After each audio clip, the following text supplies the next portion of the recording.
escatológica. Porque eu acho tão impressionante, né? Tão impressionante a palavra do Senhor que ela vai se explicando cada atitude, cada ato, cada sentimento, cada pensamento. Então ela simboliza essa igreja. Uma mulher que se despreende de si mesmo, da sua honra. Cabelo significava honra. Abrir os cabelos, soltar os cabelos para uma mulher significa se tornar nu, né? Ela, simbolicamente falando, ela se despiu, se derramou diante de Jesus. A sua honra fica completamente subserviente. E ela enxuga os pés de Jesus com seus próprios cabelos, suas lágrimas, e isso em gratidão. Não era para pedir alguma coisa, não. Mas em gratidão por quem Jesus era, por quem Jesus representava. Ela reconhece a messianidade, porque o próprio Jesus falou, repreendendo os seus discípulos, olha só, os próprios discípulos. Ele não repreende um fariseu, um religioso, não. Ele repreende os discípulos da própria casa. E ele diz assim, deixai-a, porque a molestais. Ela estava sofrendo bullying religioso. Por que a molestais? Deixai-a, porque ela está fazendo algo para a minha sepultura. Ou seja, ela foi a única mulher de todas as mulheres. Então vamos pegar as mulheres que a gente lembra aqui. Maria Madalena, Maria mãe de Jesus, as outras mulheres que acompanhavam o ministério de Jesus. Alguns dizem que todo grupo, né, vamos chamar assim, todo esse pelotão de salvação giraria em torno de 50 pessoas, entre Jesus, 12 discípulos, são 13, mais 5 mulheres que a Bíblia fala, são mais 5, 18, 19 pessoas, e mais as outras mulheres que contribuíam no ministério de Jesus também acompanhavam. Eram por volta de 50 pessoas. Se você vai lá para a região e pensa historicamente, né, demograficamente naquela região, a Bíblia fala que o Senhor passou por toda a Galileia.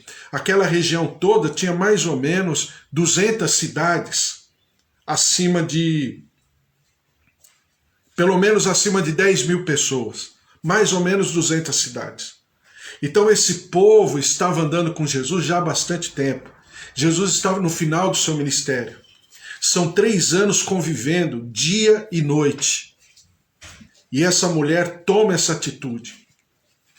E por que eu sou tão enfático com você quando eu falo que Maria de Betânia, escatologicamente falando, representa a igreja?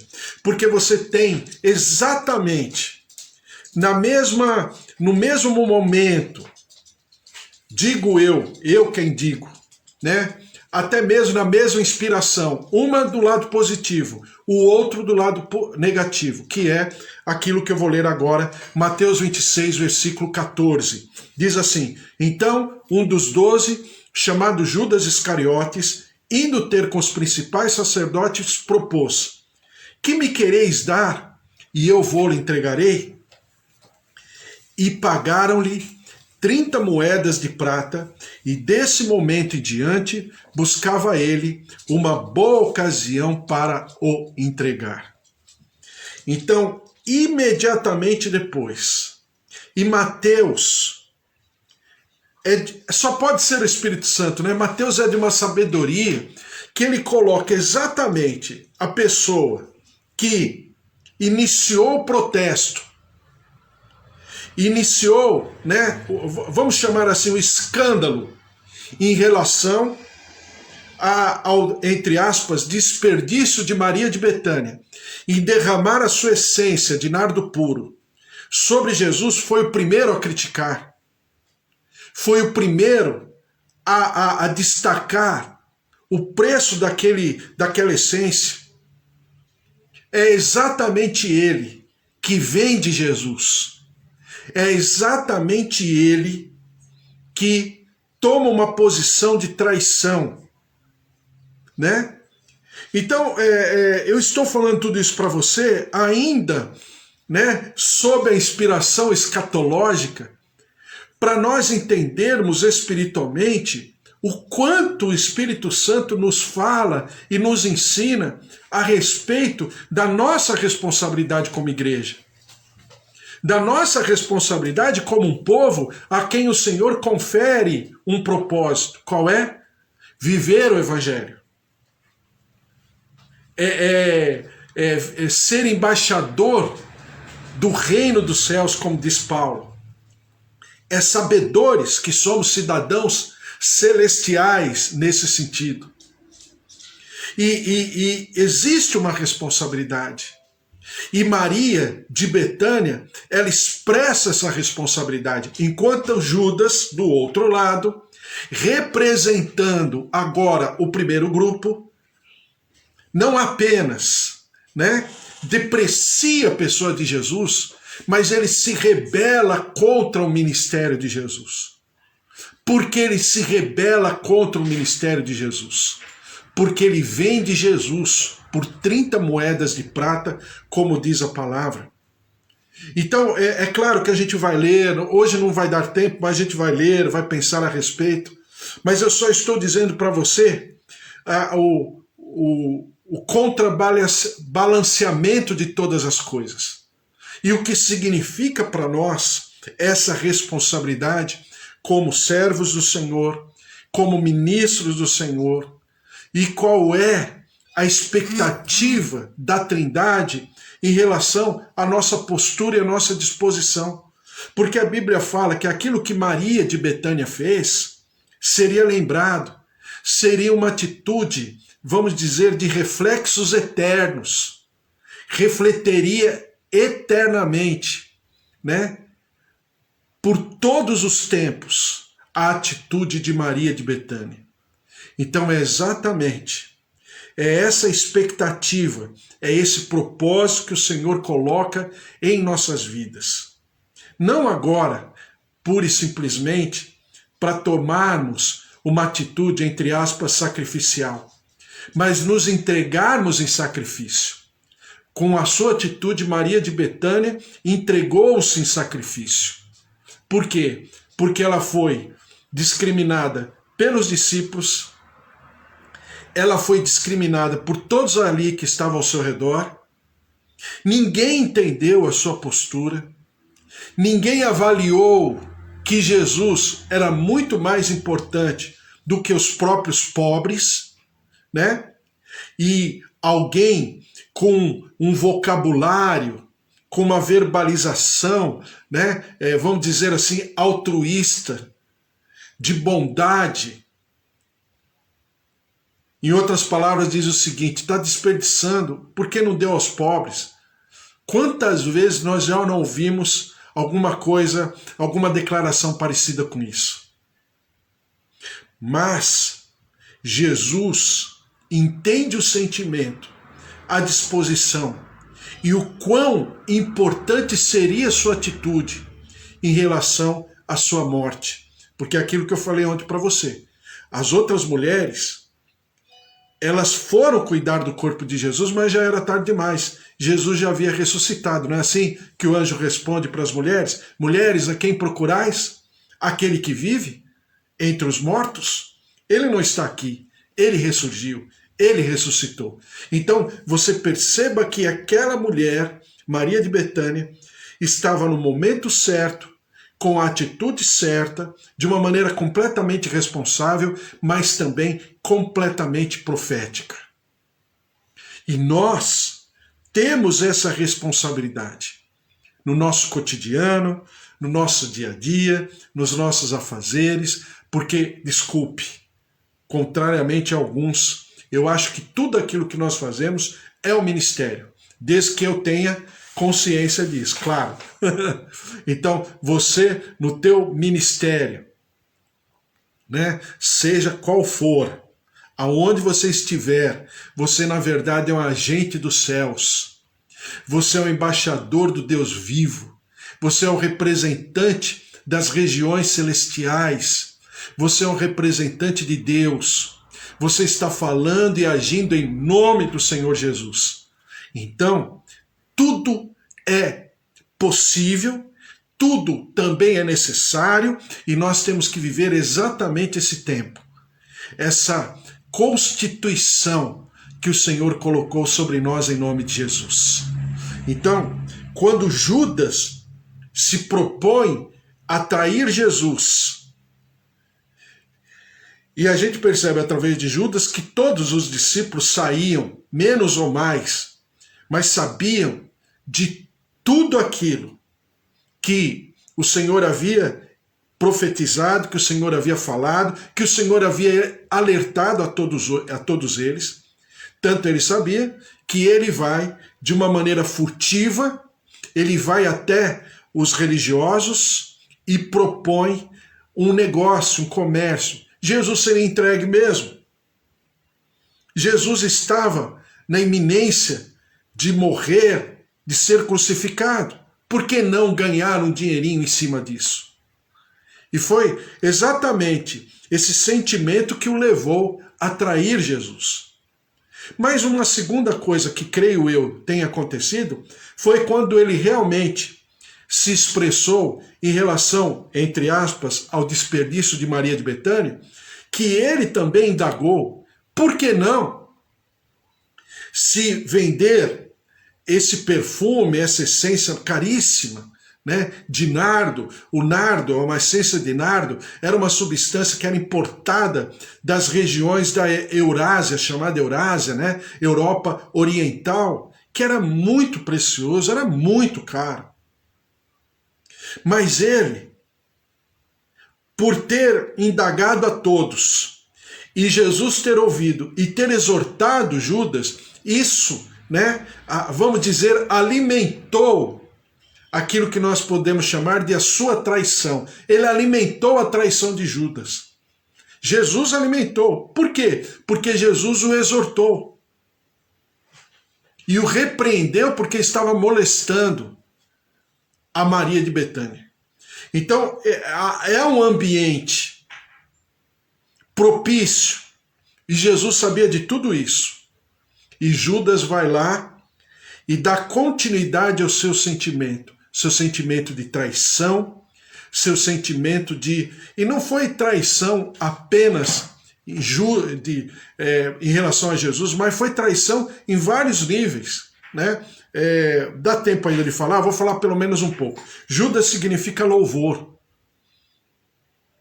E era normal as pessoas, quando tinham seus bebês, né, do sexo masculino, dar o nome de Judas.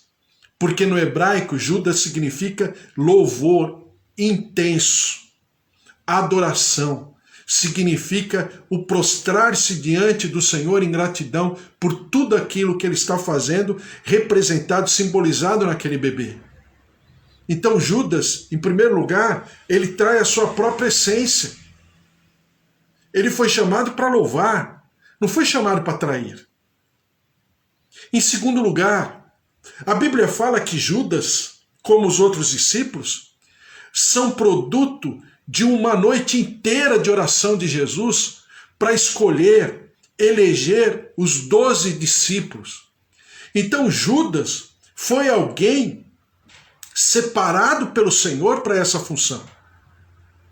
Em terceiro lugar, a Bíblia fala que Judas cuidava da bolsa. Talvez dos discípulos ali era o mais preparado culturalmente falando, era o mais que deveria ter um nível, né, de educação maior do que os outros. Você não percebe em nenhum momento alguém falando alguma coisa de Judas.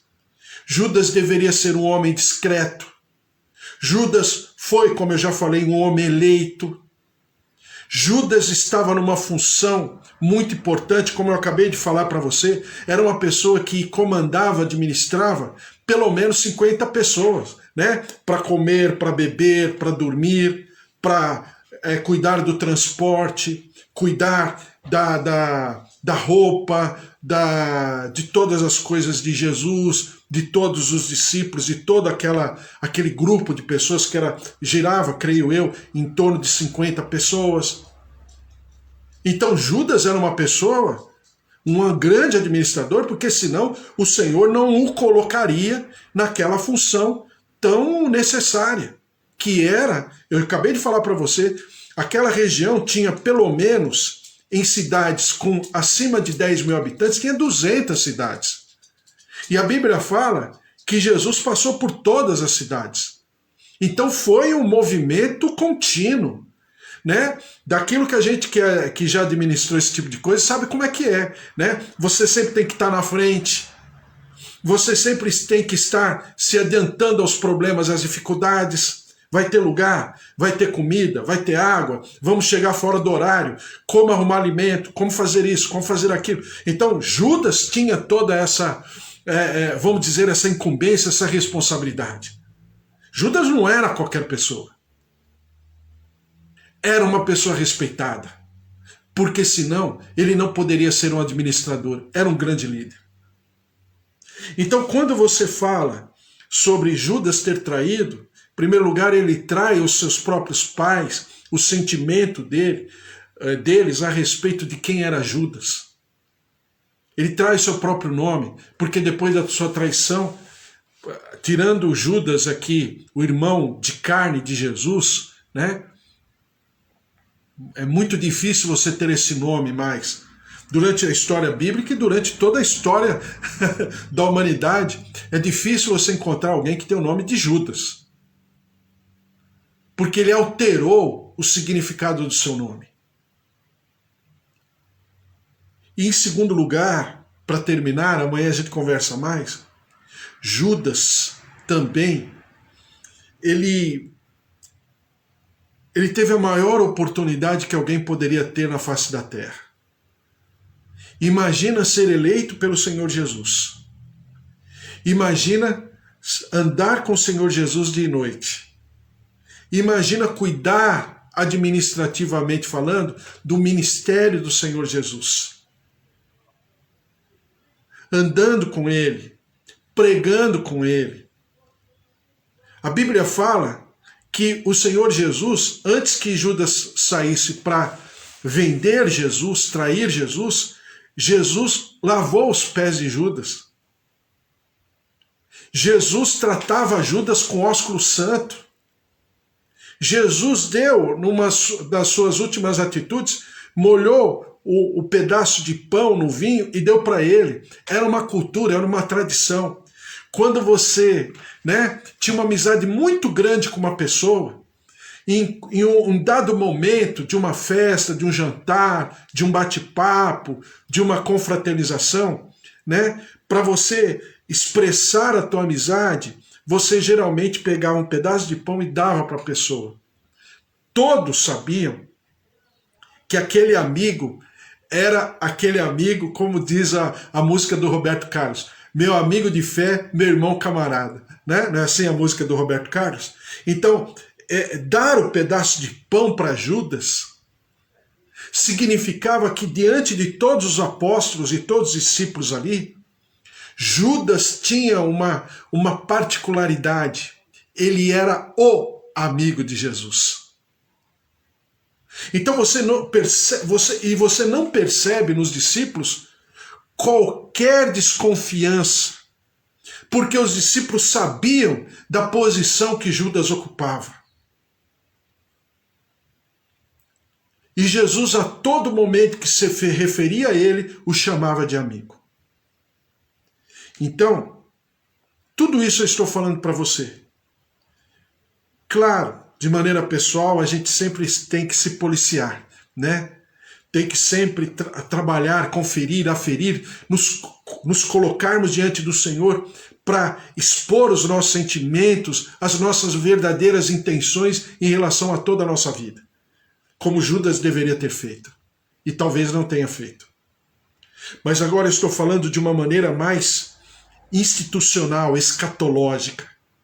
Judas representa o povo, esse primeiro grupo, que não recebeu a Jesus como Rei dos Reis e Senhor dos Senhores. Não obstante, em muitas das vezes, passar uma certa consciência de quem era Jesus.